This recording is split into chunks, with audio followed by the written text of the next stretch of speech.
Hello అండి. అందరూ ఎలా ఉన్నారు? బాగున్నారా? సో, ఏంటి ఇవనుకుంటున్నారా? ఇవైతే పెన్సిల్ బాక్సెస్ మాట. ఆర్గనైజ్ పీపుల్‌కి ఇవ్వడానికి.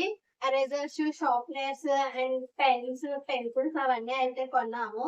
మా సిస్టరు నేను అయితే ఇప్పుడు ఇందులోకి అరేంజ్ చేయాలి. అన్నీ పెట్టాలి. సో, చూడండి.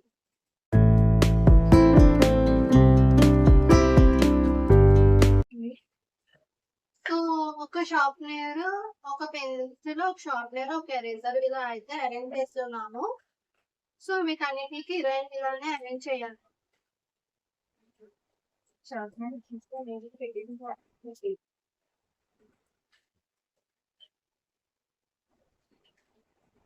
సో, ఇవైతే చాలా బాగున్నాయి కదా! ఇవైతే మేము డీమార్ట్‌లో కొన్నాము. ఒకటి 15 రూపీస్. కానీ నా ఒరిజినల్ ప్రైస్ వచ్చేసి 75 రూపీస్. ఎంఆర్‌పీ వచ్చేసి కానీ వాడు 15 రూపీస్‌కి ఇస్తున్నాడు. ఇంగో ఇక్కడుంది.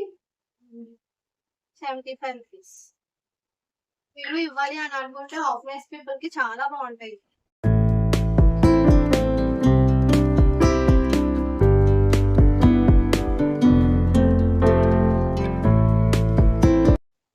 అయితే అరేంజ్ చేసేసాము మా సిస్టరు నేను. ఈ పెన్స్ అనేవి ఎవరైతే వాళ్ళు పెద్దవాళ్ళు ఉన్నారో హైయర్ క్లాసెస్ వాళ్ళకి సెపరేట్‌గా ఇస్తాను. అండ్ ఇంకా ఇవే కాదు, ఇంకా ఈ వంటకు కావాల్సిన సామాను అవన్నీ కూడా కొన్నాను. ఉప్పు అండ్ బియ్యం 5 కేజెస్ బియ్యం అండ్ నూనె అండ్ ఇలా ఇవన్నీ కూడా కొన్నానన్నమాట. అప్పడాలు. సో, ఇంకా రేపు తీసుకెళ్ళి ఇచ్చేయడమే. సో, ఆ వీడియో కూడా పెడతాను. నెక్స్ట్ వీడియోలో చూడండి. చూసావా రైస్ బాత్ ఇప్పుడు పెట్టేస్తే? ఆ! ఇంకిదే మరి వీడియో. Bye. Subscribe to lovely Anusha official.